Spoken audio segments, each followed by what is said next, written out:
నమస్తే today Andhra news bulletin కి స్వాగతం. వార్తల్లోని వివరాలు. తూర్పు నియోజకవర్గం 4వ డివిజన్ సెంట్రల్ ఎక్సైజ్ కాలనీలో 13 లక్షల అంచనా వ్యయంతో రోడ్డు నిర్మాణ పనులకు ఎంపీ కేశినేని శివనాథ్, ఎమ్మెల్యే గద్దె రామ్మోహన్ శంకుస్థాపన చేశారు. ఈ కార్యక్రమంలో స్థానిక ప్రజా ప్రతినిధులు, నాయకులు, కాలనీ వాసులు పాల్గొన్నారు. ఈ సందర్భంగా ఎంపీ కేశినేని శివనాథ్ మాట్లాడుతూ యువనేత మంత్రి నారా లోకేష్ చేపట్టిన యువగళం పాదయాత్రకు ఈ రోజుతో 3 ఏళ్లు పూర్తవుతున్నాయని గుర్తు చేశారు. యువగళం పాదయాత్ర ద్వారా రాష్ట్రం రాక్షస పాలన నుంచి విముక్తి పొందిందన్నారు. పాదయాత్రలో ప్రజల నుంచి తెలుసుకున్న సమస్యల పరిష్కారానికి నారా లోకేష్ నిరంతరం కృషి చేస్తున్నారని పేర్కొన్నారు. ప్రజల కోసం శ్రమిస్తున్న మంత్రికి విజయవాడ ప్రజల తరపున ధన్యవాదాలు తెలిపారు. అందరికీ నమస్కారం. ఈరోజు మా యువనేత నారా లోకేష్ పాదయాత్ర ప్రారంభించి 3 సంవత్సరాలు పూర్తయింది. రాక్షస పాలన నుంచి రాష్ట్రాన్ని విముక్తి చేసిన ఈ పాదయాత్ర ద్వారా ఆయన రాష్ట్రం మొత్తం నలుమూలలా తిరిగి రాష్ట్రంలో ఉన్న సమస్యలను తెలుసుకుని ఇవాళ రాష్ట్ర సమస్యలు పరిష్కరించడంలో ఆయన నిరంతరం చేస్తున్న కృషికి మేము విజయవాడ వాసుల తరపున ధన్యవాదాలు తెలుపుకుంటున్నాం. మరొక విషయం, రాక్షస పాలన రాష్ట్రంలో పోయిందే కానీ కార్పొరేషన్లో పోలేదు. ఎందుకంటే ఈ రాక్షస పాలన వల్ల మేము ఎప్పుడో గౌరవ ముఖ్యమంత్రి నారా చంద్రబాబు నాయుడు గారు మా ఎమ్మెల్యేలందరినీ కూర్చోబెట్టుకుని ఒకటే మాట చెప్పారు, విజయవాడ రేపు రాబోయే అమరావతి ప్రాంతంలో భాగమైన ఈ విజయవాడ మళ్ళీ కొత్త సుందర నగరంగా తయారవ్వాలి, మీకు ఎక్కడికక్కడ నీళ్లు ఆగుతున్నాయి, మొత్తం వీటిని పరిష్కరిద్దామని వారు చెప్పిన వెంబట మేము కార్పొరేషన్ అధికారులతో సంప్రదించి కార్పొరేషన్లో డిపిఆర్లు రెడీ చేయమని మేము సంవత్సర కాలం నుంచి కోరుతుంటే డిపిఆర్లు ప్రవేశపెట్టి ఏదైతే మంచినీళ్ళు, రోడ్లు, అంతేకాకుండా డ్రైనేజ్ సమస్యలు ఉన్న డిపిఆర్ రెడీ చేయడానికి కూడా వాళ్ళ కౌన్సిల్ రిజెక్ట్ చేసింది. అయినా కూడా మేము ఆ రోజు రిజెక్ట్ చేసిన సాయంత్రమే రాష్ట్ర ప్రభుత్వానికి దగ్గర తీసుకెళ్ళి దాన్ని జీవో చేపించి డిపిఆర్ రెడీ చేస్తున్నాం. ఈ నెలాఖరు కల్లా విజయవాడకు సంబంధించి స్ట్రాంగ్ వాటర్ కానీ, డ్రైనేజ్ కానీ, డ్రింకింగ్ వాటర్ కానీ 31వ తారీఖు లోపల డిపిఆర్ మా చేతికి అందుతుంది. కన్సల్టెన్సీ 31వ తారీఖు కల్లా ఇస్తానని చెప్పారు. ఆ డిపిఆర్ రాగానే ఇప్పుడు కొన్ని చిన్న సమస్యలు అయితే మా కార్పొరేటర్ సాంబశివరావు గారు ఈ డివిజన్లో బ్రహ్మాండంగా పనిచేసి చాలా మట్టుకి రోడ్లు వేయించారు. కార్పొరేషన్లో నిరంతరం పోట్లాడాల్సి వస్తుంది. పెద్ద సమస్యలు ఉన్నాయి. వీటిలన్నిటికీ డిపిఆర్ రాగానే శాశ్వత పరిష్కారం, తప్పకుండా శాశ్వత పరిష్కారం వస్తుంది. అంతేకాకుండా నేషనల్ హైవేస్తో కూడా మాట్లాడటం జరిగింది. రాణిగారి తోట దగ్గర ఒక అండర్ పాస్ ఆల్రెడీ టెండర్ వేశారు. అంతేకాకుండా గౌరవ ఎమ్మెల్యే గారు అయితే ఇంకో అండర్ పాసు బెన్ సర్కిల్ నుంచి పండిట్ నెహ్రూ బస్టాండ్ దగ్గర కూడా ఫ్లైఓవర్ కావాలని అడుగుతున్నారు. ఈ బడ్జెట్ సమావేశాల్లో రేపు నుంచి కేంద్రంలో బడ్జెట్ సమావేశాలు ప్రారంభమవుతాయి.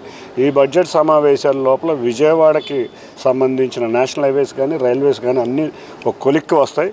మేము ఇక్కడ డిపిఆర్ రెడీ అవ్వగానే అందరం ఎమ్మెల్యేలను కూడా అందరం కలిసి వెళ్ళి ముఖ్యమంత్రి గారి దగ్గర తీసుకువెళ్ళి 3,000 కోట్లు, సుమారు 2,000 నుంచి 3,000 కోట్ల మధ్యలో అవసరమవుతాయి. అది తీసుకొచ్చి 2 సంవత్సరాల లోపు ఎక్కడా కూడా వర్షపు నీరు నిలవకుండా, డ్రైనేజ్ ఇబ్బంది లేకుండా, రోడ్లు ఇబ్బంది లేకుండా కృషి చేస్తామని అందరికీ తెలియజేసుకుంటారు. రేపు రాబోయే గ్రేటర్ విజయవాడలో భాగమైన ఇప్పుడు విజయవాడలో గ్రేటర్ విజయవాడ అయ్యే లోపల ఇప్పుడున్న విజయవాడకి సమస్యలు పరిష్కరిస్తే మళ్ళీ గ్రేటర్ సమస్యలు అన్నీ వస్తాయి. కాబట్టి అర్జెంటుగా ఈ సంవత్సరంన్నర 2 సంవత్సరాల లోపు తప్పకుండా పరిష్కరిస్తామని తెలియజేసుకుంటున్నాం. థ్యాంక్ యూ, ధన్యవాదాలు. విజయవాడ ఇంద్రకీలాద్రిపై శ్రీ కనకదుర్గమ్మ అమ్మవారిని ఎంపీ కేశినేని శివనాథ్ కుటుంబ సమేతంగా దర్శించుకున్నారు. ఈ సందర్భంగా ఆలయ అధికారులు, వేద పండితులు, దేవస్థానం బోర్డు సభ్యులు ఎంపీ దంపతులకు ఆలయ మర్యాదలతో ఘన స్వాగతం పలికారు. అమ్మవారి దర్శనం అనంతరం ఎంపీ కేశినేని శివనాథ్ మాట్లాడుతూ రాష్ట్రం సుభిక్షంగా, ప్రజలు సుఖశాంతులతో ఉండాలని అమ్మవారిని ప్రార్థించినట్లు తెలిపారు. రానున్న బడ్జెట్ సమావేశాల్లో రాష్ట్రానికి మేలు జరగాలని, కేంద్రం నుంచి నిధుల కేటాయింపు మరింతగా జరగాలని అమ్మవారిని వేడుకున్నానన్నారు. ఇంద్రకీలాద్రిపై అమ్మవారి దర్శనానికి వచ్చే భక్తులకు మరిన్ని వసతులు కల్పించేందుకు తన వంతు కృషి చేస్తారని ఎంపీ హామీ ఇచ్చారు. అలాగే రానున్న కృష్ణా పుష్కరాల నాటికి ఇంద్రకీలాద్రిపై సకల సౌకర్యాలు సమకూరేలా చర్యలు తీసుకుంటామని తెలిపారు.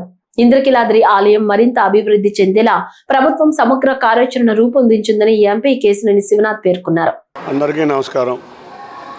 ఇవాళ ఉదయం అమ్మవారిని దర్శించుకుని రాష్ట్రం సుభిక్షంగా ఉండాలి, రేపు రాబోయే బడ్జెట్ సమావేశాల్లో రాష్ట్రానికి చక్కగా న్యాయం జరగాలి, అన్నిటికన్నా ముఖ్యంగా అమ్మవారి ఆశీస్సులతో అమ్మవారికి దర్శనానికి వచ్చే భక్తులకి సకల సౌకర్యాలు కలిగే విధంగా రేపు రాబోయే పుష్కర సమయానికి అమ్మవారి భక్తులకు అందరికీ కూడా తిరుమలలో లాగా వైకుంఠ కాంప్లెక్స్ అట్లా ఏ విధంగా ఉందో అదేవిధంగా అమ్మవారికి కాంప్లెక్స్ క్యూ కాంప్లెక్సే కాదు, భక్తులు కూర్చునే విధంగా వసతులు ఉండాలి అని ఇటువంటివన్నీ కోరుకుని అమ్మవారిని ప్రార్థించడం జరిగింది. తప్పక అమ్మవారి ఆశీస్సులతో అమ్మవారి గుడికి వీటన్నింటినీ సాధించడమే కాకుండా రాష్ట్రం సుభిక్షంగా ఉండేటట్లు పార్లమెంట్లో చక్కటి బడ్జెట్ రూపొందిస్తా దాంట్లో రాష్ట్రానికి మరిన్ని నిధులు వచ్చే విధంగా ఉండాలని కోరుకుంటూ జరుగుతుంది.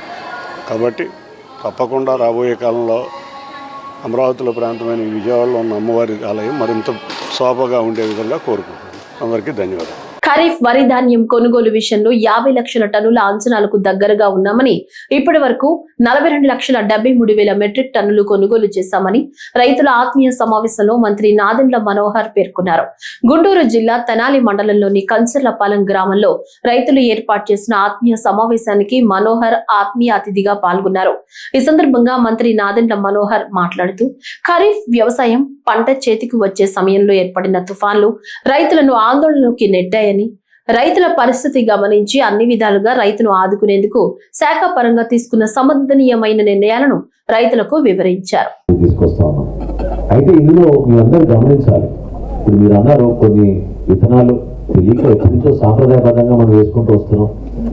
ప్రజలు వాడే బియ్యం గురించే మనం మాట్లాడుకోవాలి. ఆ మార్పు వచ్చింది సమాజంలో. చాలా మంది ఆ వెరైటీలు ఇప్పుడు తీసుకోవడం లేదు.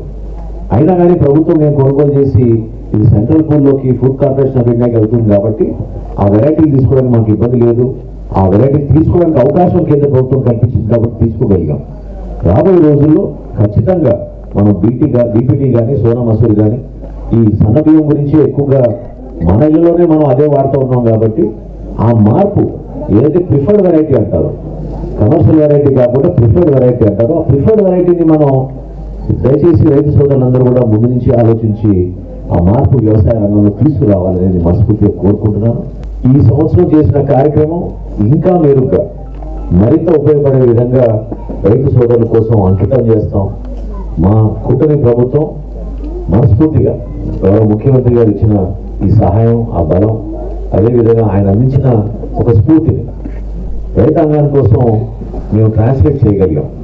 తప్పకుండా రాబోయే రోజుల్లో నేను చాలా సందర్భాల్లో చాలా మంది చెప్తూ ఉంటాను, అంటే ఆ వయసులో ఆయనకి అంత కష్టపడి పనిచేయాల్సిన అవసరం లేదు. అయినా కానీ ఒక తపనతోటి మన ప్రాంతంలో మనకి అమరావతి రాజధాని, మన ప్రాంతం అందులో తెనాలి మనకి దగ్గరలో ఉండడం మనకు ఒక అదృష్టంగా భావించుకుని ఏరియా అంతా కూడా అభివృద్ధి జరగాలి. ఈ 3 నగరాలు కలిసి ఒక అద్భుతమైన మహానగరం అవ్వాలని ఎప్పటి నుంచో పెద్దలు కోరిన విషయం. చాలా మందికి గుర్తుండకపోవచ్చు కానీ విజయవాడ, గుంటూరు, తెనాలి, మంగళగిరి అనేది ఒక అర్బన్ బాడీ ఉండేది. ఆ వీలిటీఎం అనేది ఎప్పటి నుంచో ఉండేది. అటువంటి అవకాశాన్ని మనం సద్వినియోగం చేసుకుందాం. అందరం కలిసికట్టుగా ముందుకెళ్దాం. పార్టీలకు అతీతంగా మనం పనిచేస్తాం. బీసీల రక్షణ చట్టంతోనే బీసీలకు భద్రత, ఆత్మరక్షణ సాధ్యమని బీసీ సంక్షేమ శాఖ మంత్రి సవిత అన్నారు. బీసీల సంక్షేమమే రాష్ట్ర ప్రభుత్వ ప్రధాన లక్ష్యమని బీసీ కార్పొరేషన్ చైర్మన్లతో భేటీలో స్పష్టం చేశారు. బీసీల సంక్షేమానికి 2025-26 బడ్జెట్లో 47,456 కోట్లు కేటాయించామని, బీసీ సబ్ ప్లాన్ కింద 15,000 కోట్లకు పైగా ఖర్చు చేసినట్లు తెలిపారు. బీసీలకు రాజకీయ న్యాయం కోసం చట్టసభల్లో 33% రిజర్వేషన్లకు తీర్మానం చేసి కేంద్రానికి పంపినట్లు తెలిపారు. స్థానిక సంస్థలో 34% రిజర్వేషన్ల అమలుకు చర్యలు తీసుకుంటున్నట్లు చెప్పారు. బీసీ కులగణనకు ప్రభుత్వం నిర్ణయం తీసుకుందని వెల్లడించారు. నాయి బ్రాహ్మణులకు దేవస్థానంలో నెలకు 25,000 గౌరవ వేతనం, సెలూన్లకు 200 యూనిట్ల ఉచిత విద్యుత్ అందిస్తున్నట్లు తెలిపారు. వడ్డర్లకు క్వారీలో 15% కేటాయింపు, గీత కార్మికులకు వైన్ బార్ షాపుల్లో 10% రిజర్వేషన్లు కల్పించినట్లు చెప్పారు. మత్స్యకారులకు వేట నిషేధ సమయంలో ఆర్థిక సాయం 20,000కు పెంచామని, డీజిల్ పై లీటర్కు 9 రూపాయలు రాయితీ ఇస్తున్నామని తెలిపారు. మత్స్యకారుల బీమా మొత్తాన్ని 10 లక్షలకు పెంచినట్లు చెప్పారు. 1000 కోట్లతో ఆదరణ 3.0 కార్యక్రమాన్ని త్వరలో ప్రారంభించనున్నట్లు తెలిపారు. బీసీ విద్యార్థుల కోసం హాస్టళ్లలో మౌలిక సదుపాయాలు, ఉచిత కోచింగ్ సౌకర్యాలు కల్పిస్తున్నామని వెల్లడించారు. అమరావతిలో BC study circle, Jyotirao Phule స్మృతివనం ఏర్పాటు చేస్తున్నట్లు తెలిపారు. బీసీల అభ్యున్నతే ప్రభుత్వ ధ్యేయమని, అన్ని కార్పొరేషన్లతో సమన్వయంగా ముందుకు సాగుతామని స్పష్టం చేశారు. అందరికీ నమస్కారం అండి. ఈరోజు బీసీ భవన్లో మరి బీసీ వెల్ఫేర్ సెక్రటరీ గారు, డైరెక్టర్ గారు, అదేవిధంగా మరి చైర్మన్లు అందరితోనూ ఈరోజు సమావేశం ఏర్పాటు చేశాం.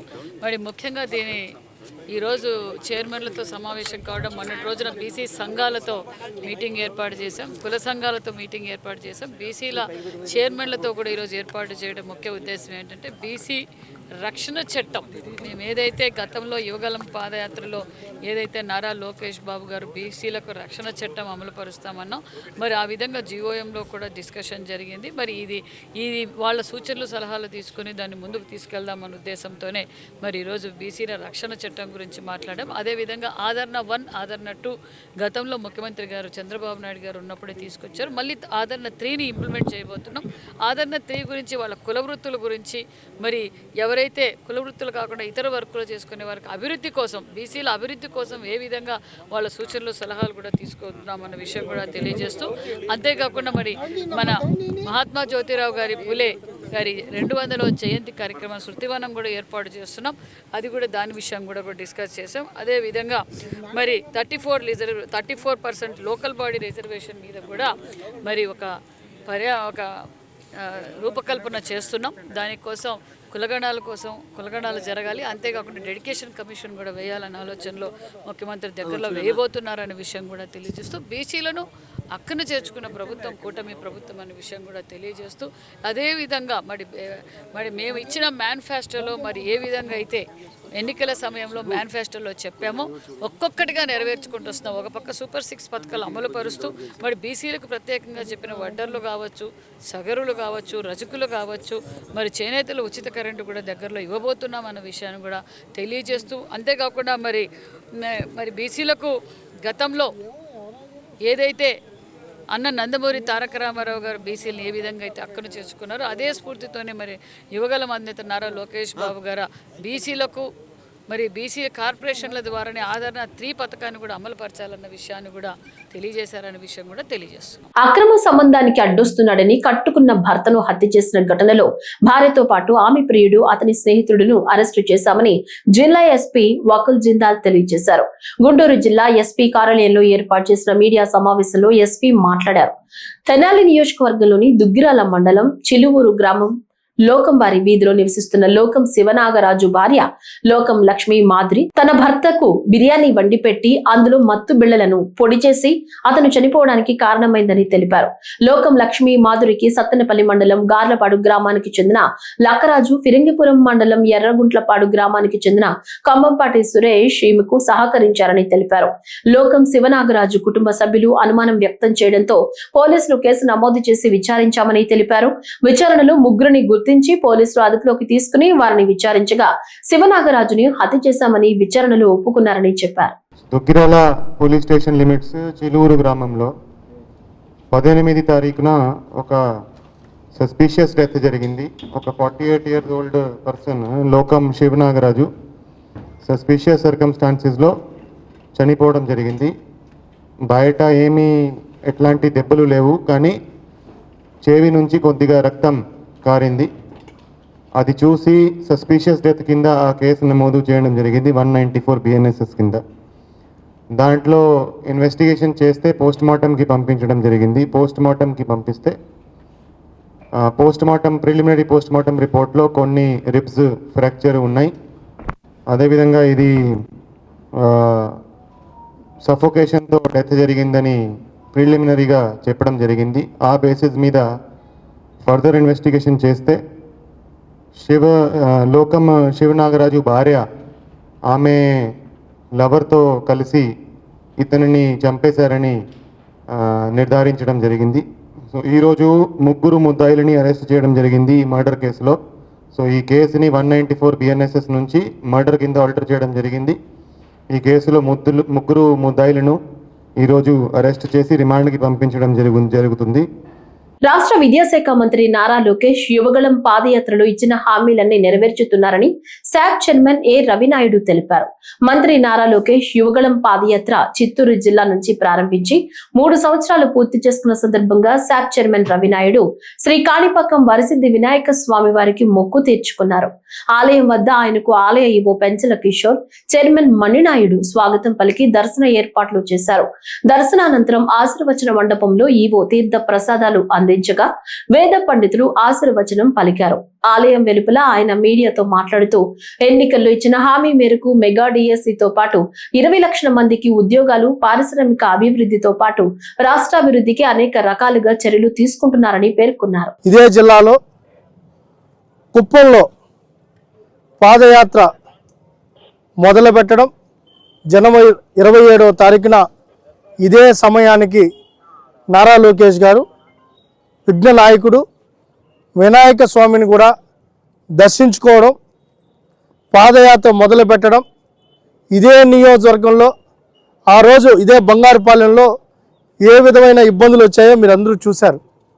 అన్ని విఘ్నాలు తొలగి పాదయాత్ర పూర్తి చేసుకున్న తర్వాత ప్రభుత్వం ఏర్పడిన తర్వాత నీకు వచ్చి మొక్కు చెల్లించుకుంటామని కూడా ఆ రోజు మనసులో తలుచుకోవడం, దానిలో భాగంగానే ఈరోజు సకల విఘ్నాలు తొలగించే గణనాథుడిని టెంకాయ కొట్టి ఆయన మొక్కు చెల్లించుకోవడంతో పాటు దర్శించుకోవడం జరిగింది. ఆ రోజు ఇచ్చిన మాట ప్రకారం యువనేత నారా లోకేష్ గారు ఈరోజు యువకులలో ఇచ్చిన ప్రతి మాటను నెరవేర్చుకుంటూ ముందుకెళ్తారు. మెగా డిఎస్సీని అయితేమి, 20 లక్షల జాబు నియామకం అయితేమి, వెళ్ళిపోయిన పరిశ్రమలు తీసుకొని రావడంలో అయితేనేమి, లా అండ్ ఆర్డర్ కంట్రోల్ల విషయంలో అయితేనేమి, అదేవిధంగా ఇదే బంగారుపాలెంలో ఆ రోజు డయాలసిస్ సెంటర్ని ఆయన మాటియడం జరిగింది. దానిలో భాగంగానే ఇచ్చిన మాట ప్రకారం 5 నెలల ముందే దాన్ని కూడా ప్రారంభించడం జరిగింది. అనేక హామీలు ఇచ్చుకుంటూ ముందుకెళ్ళాం. దానిలో భాగంగానే ఈరోజు అవన్నీ నెరవేర్చడంతో పాటు అనేక చేయాల్సిన కార్యక్రమాలు కూడా చేసుకుంటూ ముందుకెళ్తున్నాం. తిరుపతి జిల్లాలోని ప్రముఖ వాయులింగ క్షేత్రం శ్రీకాళహస్తి మహాశివరాత్రి బ్రహ్మోత్సవాలు ఫిబ్రవరి 10వ తేదీ నుంచి నిర్వహించనున్నట్లు ఆలయ ఈవో బాపిరెడ్డి తెలిపారు. శ్రీకాళహస్తి బ్రహ్మోత్సవాల గోడ పత్రికలను ఎమ్మెల్యే బొజ్జల సుధీర్ రెడ్డి ఆలయ పాలక మండలి సభ్యులతో కలిసి శ్రీకాళహస్తి ఈవో ఆవిష్కరించారు. అనంతరం ఫిబ్రవరి 10వ తేదీన భక్త కన్నప్ప ధ్వజారోహణంతో బ్రహ్మోత్సవాలు ప్రారంభమై 20వ తేదీ ధ్వజావరోహణంతో ముగుస్తుందన్నారు. బ్రహ్మోత్సవాలకు చకచకా ఏర్పాట్లు జరుగుతున్నాయని చెప్పారు.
ఏలూరు నగరం జనంతో జాతరగా మారిపోయింది.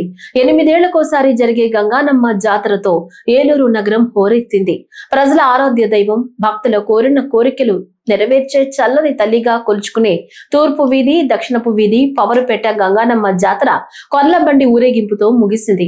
90 రోజుల పాటు నిర్వహించిన జాతరలో భాగంగా శ్రీ కొర్లపాటి అంకమ్మ, శ్రీ గంగానమ్మ, శ్రీ మహాలక్ష్మమ్మ, శ్రీ వినుకొండ అంకమ్మ, శ్రీ పోతురాజు బాబులను మేళ తాళాలతో నగరంలో ఊరేగించి నగర శివార్లకు సాగనంపారు. రాష్ట్రం నలుమూలల నుంచి పెద్ద సంఖ్యలో తరలి వచ్చిన భక్తులు అమ్మవార్లను దర్శించుకున్నారు.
తిరుపతి శ్రీ గోవిందరాజ స్వామి వారి తెప్పోత్సవాలు నిన్న రాత్రి వైభవంగా ప్రారంభమయ్యాయి. 7 రోజుల పాటు జరగనున్న ఈ తెప్పోత్సవాల్లో మొదటి రోజు కోదండ రామస్వామి వారు తెప్పపై విహరించి భక్తులకు దర్శనమిచ్చారు. అనంతరం ఆలయ 4 మాడ వీధుల్లో ఊరేగి భక్తులను అనుగ్రహించారు. మొదటి రోజు సీతాలక్ష్మణ సమేత శ్రీ కోదండ రామస్వామి వారు తెప్పపై పుష్కరిణిలో విహరించారు. మొత్తం 5 చుట్లు తిరిగి భక్తులకు దర్శన భాగ్యం కల్పించారు.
చీమకుర్తిలో శ్రీ భద్రావతి సమేత శ్రీ భవనాఋషి స్వామి వారి తిరునాళ్లు ఘనంగా కొనసాగుతున్నాయి.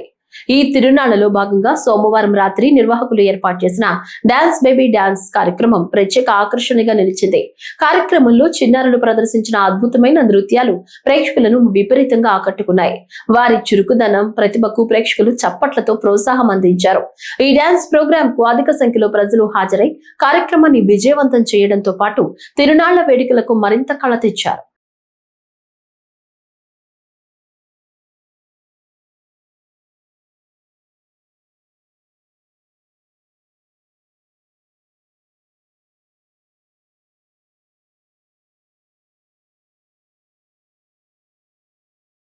నంద్యాల జిల్లా ఆళ్లగడ్డ పట్టణం ఆచారి కాలనీలో గత 20 సంవత్సరాలుగా అంగన్వాడీ సెంటర్లో టీచర్ గా విధులు నిర్వహిస్తున్న పరుచూరి సుజాతను అక్రమంగా విధుల నుంచి తొలగించారని మాలల సంక్షేమ అభివృద్ధి సంఘం నేతలు ఆరోపించారు.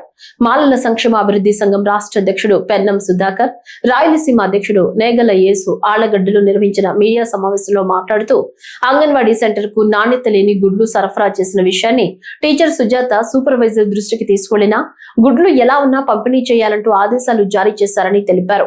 అధికారుల ఆదేశాల మేరకు గుడ్లను పంపిణీ చేయగా అవి నాణ్యత లేవని స్థానికులు సిడిపిఓకు ఫిర్యాదు చేశారని, అయితే సిడిపిఓ ఎలాంటి విచారణ జరపకుండా టీచర్ కు నోటీసులు జారీ చేశారని ఆరోపించారు. అనంతరం విషయం ప్రశ్నించినందుకే ఆమెను ఉద్యోగం నుంచి తొలగించామంటూ అంగన్వాడీ సెంటర్ కు నోటీసులు అంటించారని పేర్కొన్నారు. వచ్చేసి నేను చెప్పేది ఏంటంటే ఈ బాధితురాలు వచ్చేసి మాకు వచ్చేసి అన్యాయం జరిగిందని మమ్మల్ని కోరడం జరిగింది. ఇట్లా జరిగిందని నాతో ఏమని తెలియక ఉండే వాస్తవం అనేది మాకు తెలియజేసినారు. వచ్చేసి 4 లక్షల సరుకు నాశనమైందన్న దాంతో, కుళ్ళిపోయిందన్న దాంతో వాళ్ళు ఉద్యోగం తీసుకున్నారని చెప్తున్నారు. 4 లక్షల సరుకు నాశనమైందంటే ఆడ వచ్చేసి సూపర్వైజర్ మేడం వచ్చేసి డైలీ పోయి నెలకు 20 సార్లు చెకింగ్ చేస్తుంటుంది. చెకింగ్ చేస్తుంది, ఫోటో తీసుకుంటుంది. వచ్చేసి గుడ్లు దించే వ్యక్తి ఇన్ఫర్మేషన్ ఇస్తాడు కంపల్సరీ, నేను పలానా చోట గుడ్లు దించినానని. గుడ్లు ఇన్ఫర్మేషన్ ఇచ్చిన తర్వాత ఇన్ఫర్మేషన్ తీసుకునే వ్యక్తి పలానా చోట దించినారు, స్టాక్ ఉంది అనే దాంతో ఆలోచన వస్తుంది. నెక్స్ట్ వచ్చేసి సూపర్వైజర్ డైలీ వచ్చి చెకింగ్ చేసుకుంటూ పోతుంది. ఇవన్నీ చెకింగ్ జరుగుతాయి, ఇవన్నీ పంచుకుంటూ పోతానంది. ఈమె గత 15 సంవత్సరాల నుంచి ఉద్యోగం చేస్తానంది. ఒకవేళ అవినీతికి పాల్పడితే ఎప్పుడో పాల్పడి ఉండాల్సింది, ఇప్పుడు డీసెంట్ గా ఇప్పుడు ఏమించింది. కానీ ఏంటంటే ఈమె చెప్పే వివరణ ఏంటంటే ఒక్కసారి ఈ నెలలో దించిన గుడ్లు మాత్రమే చెడిపోయినాయని చెప్తుంది. కానీ దాని వెనుకల రహస్యం ఏంటంటే ఈమెను శారీరకంగా అనుభవించాలన్నంత కొందరు పాల్పడినారు. ఈమె ఏంటంటే సహకరించకుండా వాళ్ళకు వ్యతిరేకంగా మాట్లాడి సూపర్వైజర్ మేడం కూడా కంప్లైంట్ ఇచ్చింది.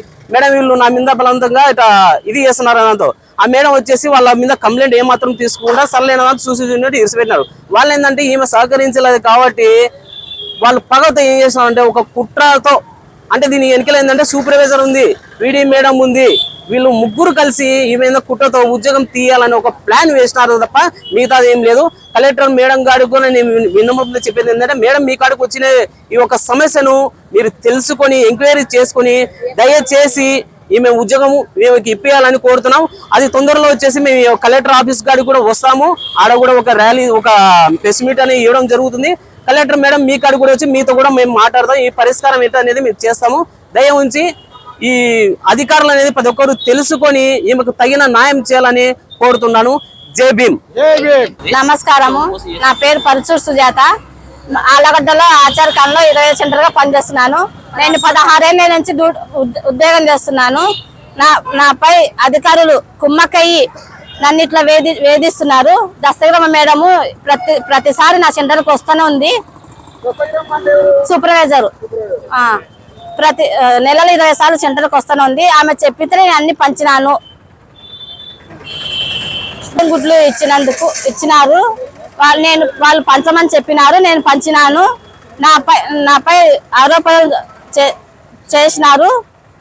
నాకు ఉద్యోగం ఇప్పించగలరని కోరుతున్నాను. తాను ఈ లోకాన్ని వీడుతూ కూడా మరో 6గురికి పునర్జన్మనిచ్చాడు ఓ యువకుడు. తెనాలి మండలం పెనపాడు గ్రామానికి చెందిన 22 ఏళ్ల యువ ఇంజనీరింగ్ విద్యార్థి పెరుగు అమర్ బాబు రోడ్డు ప్రమాదంలో తీవ్రంగా గాయపడి వైద్యులు బ్రెయిన్ డెడ్ గా ప్రకటించారు. అయితే బిడ్డను కోల్పోయిన ఆ విషాదంలోనూ మానవత్వాన్ని చాటుకున్నారు అమర్ బాబు కుటుంబ సభ్యులు. తమ కుమారుడి అవయవాలను దానం చేసేందుకు అంగీకరించారు. గుంటూరు రమేష్ హాస్పిటల్లో జీవన్ ధాన్ విభాగం ఆధ్వర్యంలో అమర్ బాబు అవయవాలను సేకరించి రాష్ట్ర ప్రభుత్వ అనుమతులతో పోలీసుల సహకారంతో గ్రీన్ ఛానల్ ద్వారా గన్నవరం విమానాశ్రయానికి తరలించారు. అమర్ బాబు హృదయం తిరుపతి పద్మావతి ఇన్స్టిట్యూట్ కు, kidney liver Guntur Ramesh hospital కు, మరో కిడ్నీ మంగళగిరి ఎన్ఆర్ఐ హాస్పిటల్ కు, కళ్లకు సుదర్శని ఐ బ్యాంక్ కు అందజేశారు. అవయవ దానం ద్వారా 6గురికి కొత్త జీవితాన్ని అందించిన అమర్ బాబు కుటుంబాన్ని గుంటూరు పశ్చిమ ఎమ్మెల్యే గల్లా మాధవి అభినందించారు. ఈ కుటుంబానికి అన్ని విధాల అండగా ఉంటామని హామీ ఇచ్చారు. తెనాలి వాస్తవ్యులు కోటేశ్వరమ్మ గారి అబ్బాయి 22 ఏళ్ళు కేవలం అమర్ బాబు గారు యాక్సిడెంట్ లో దురదృష్టవశాత్తు చనిపోవడం జరిగింది. అయితే తెనాలి నుంచి మన రమేష్ హాస్పిటల్ కి రావడం జరిగింది. అయితే ఆయన ప్రాణాలను మనం తీసుకురాలేకపోయాం, కానీ ఈ రోజు హాస్పిటల్ వాళ్ళ కౌన్సిలింగ్ లో తనకి ఒక 10 మందికి ప్రాణాలను ఇవ్వగలిగే ఒక ఆర్గాన్ డొనేషన్ చేయడం వల్ల 10 మంది ప్రాణాలు కాపాడగలిగే అవకాశం ఉంది అని చెప్పి కుటుంబ సభ్యులకి కౌన్సిల్ చేసినప్పుడు వాళ్ళు మరో ఆలోచన చేయకుండా ఎంతో సహృదయంతో వారి బిడ్డని సజీవంగా మరొక 6గురి జీవితాల్లో చూసుకునే ఒక గొప్ప సంకల్పం చేసి ఈ రోజు ముందుకు రావడం చాలా చాలా సంతోషకరం. దానికి కోటేశ్వరమ్మ గారికి, వారి కుటుంబ సభ్యులందరికీ కూడా నిజంగా ధన్యవాదాలు. అయితే ఈ రోజు ఆ అబ్బాయి అవయవాలు 2 కిడ్నీలు, ఒక హార్ట్, అదే విధంగా 2 కార్నియా అనేవి ఈ రోజు ట్రాన్స్ప్లాంట్, ఒక లివర్, ఇలా 6 ఆర్గన్స్ ని వాళ్ళు డొనేట్ చేస్తూ ఉన్నారు. అయితే ఆర్గాన్ డొనేషన్ అనేది నిజంగా చాలా మంది జీవితాల్లో కొత్త జీవితాన్ని ఇచ్చే ఒక అద్భుతమైన ప్రక్రియ. దానికి ఈ రోజు ముందుకు వచ్చిన ఈ కుటుంబ సభ్యులందరికీ కూడా పేరు పేరున కృతజ్ఞతలు చెప్తూ, అమర్ బాబు గారి ఆత్మకు శాంతి కలగాలి. ఈ 6గురి యొక్క కృతజ్ఞత నిత్యం అమర్ బాబు పట్ల వాళ్ళ జీవిత పర్యంతం వాళ్ళు కాపాడుకోవాలి అని చెప్పి కోరుకుంటూ మరోసారి కుటుంబ సభ్యులందరికీ కూడా శతకోటి ధన్యవాదాలు చెప్తుంది. Thank you. అండ్ దీనికంతటికి సహకరించి ఈ ఆర్గాన్స్ ని ప్రాపర్ వేగా దీన్ని డొనేట్ చేసే ప్రాసెస్ లో హెల్ప్ చేసినందుకు, కౌన్సిల్ చేసి ఈ కుటుంబానికి భరోసా ఇచ్చినందుకు రమేష్ హాస్పిటల్ వారికి కూడా ప్రత్యేకమైన కృతజ్ఞతలు, ధన్యవాదాలు చెప్పుకోవాలి. Thank you. జోగులాంబ గద్వాల జిల్లా కేంద్రంలో బ్యాంకింగ్ సేవలను 5 రోజులకు పరిమితం చేయాలంటూ గద్వాల పట్టణంలో బ్యాంకు ఉద్యోగులు డిమాండ్ చేశారు. జిల్లా కేంద్రంలోని ఎస్బీఐ కార్యాలయం ఎదుట నిరసన వ్యక్తం చేశారు. తమ సమస్యలను పరిష్కరించి వెంటనే చర్యలు తీసుకోవాలని బ్యాంకు ముందు ధర్నా నిర్వహించారు. ఈ కార్యక్రమంలో SBI Rajamouli, Shekhar, SBI Krishna Reddy, Prabhakar Reddy, Canara bank Ravi, union bank Srikanth Reddy, Gadwal పట్టణంలో వివిధ బ్యాంక్ అధికారులు తదితరులు పాల్గొన్నారు. నా పేరు రాజామల్లి, ఎస్బీఐలో పనిచేస్తాను యాజ్ ఎ స్పెషల్ అసోసియేట్గా. అయితే ఐబీఏ అంటే ఇండియన్ బ్యాంక్ అసోసియేషన్ వాళ్ళు గత లాస్ట్ టైం అంటే ఒక 2 ఏళ్ల క్రితమే 5 డే బ్యాంకింగ్ని అమలు చేస్తామని క్లియర్గా చెప్పారు. కానీ ఇంకా ఇప్పటికి కూడా 2 ఏళ్ళు అయిన తర్వాత కూడా ఇంకా దాన్ని అమలు చేయలేకపోతున్నాం. సో దీనికి నిరసిస్తూ మేము ఇవాళ సమ్మె చేస్తున్నాం. ఇది దేశవ్యాప్త సమ్మె. అన్ని నేషనలైజ్డ్ బ్యాంక్స్ ఖచ్చితంగా దీంట్లో పాల్గొంటున్నాయి. సో దీన్ని యూఎఫ్బియు అంటాం. యూఎఫ్బియు అంటే United forum of bank union. So దీనిలో ఆల్ నేషనలైజ్డ్ బ్యాంక్స్ ఉన్నాయి. ప్లస్ దాదాపు 11 లక్షల మంది బ్యాంక్ ఉద్యోగులందరూ కూడా దీంట్లో పార్టిసిపేట్ చేస్తున్నారు. ఇది యాక్చువల్గా మేము గత 2 నెలల నుంచి కంటిన్యూగా చేస్తూనే ఉన్నాము. కాకపోతే స్ట్రైక్ అంటూ చేయలేదు. కాకపోతే మా డిమాండ్స్ని నిరసన తెలియజేస్తున్నాము. కాకపోతే ఇవాళ మటుకు ఖచ్చితంగా అంటే ఇన్ని రోజుల నుంచి కూడా వాళ్ళు ఇంకా మాకు ఎటువంటి స్పందన ఇవ్వట్లేదు కాబట్టి ఇవాళ స్ట్రైక్ వరకు కాల్ ఇచ్చాము. అయితే సపోజ్ ఇంకా త్వరగా కనుక ఈ డిమాండ్స్ క్లియర్ చేయకపోతే అంటే 5 డే బ్యాంకింగ్ని అమలు చేయకపోతే ఖచ్చితంగా కంటిన్యూస్ స్ట్రైక్ కూడా వెళ్ళడానికి మేము సిద్ధంగా ఉన్నాం. కర్నూలు సమీపంలోని టిట్కో గృహ సముదాయాల వద్ద ఉన్న జాతీయ రహదారిపై పెను ప్రమాదం తప్పింది. పాండిచ్చేరి నుంచి హైదరాబాద్ వెళుతున్న కావేరీ ట్రావెల్స్ బస్సు అదుపు తప్పి డివైడర్ పైకి ఎక్కి మరో రోడ్డు వైపుకు బస్సు వెళ్లి నిలబడింది. ప్రమాదానికి అతివేగమే మరియు బస్సు డ్రైవర్ నిర్లక్ష్యమే కారణమని తెలుస్తోంది. బస్సులో 29 మంది ప్రయాణికులు ఉండగా వారిని మరో బస్సులో గమ్యస్థానాలకు పంపారు. తాలూకా పోలీసులు ఘటనా స్థలానికి వెళ్లి దర్యాప్తు చేస్తున్నారు.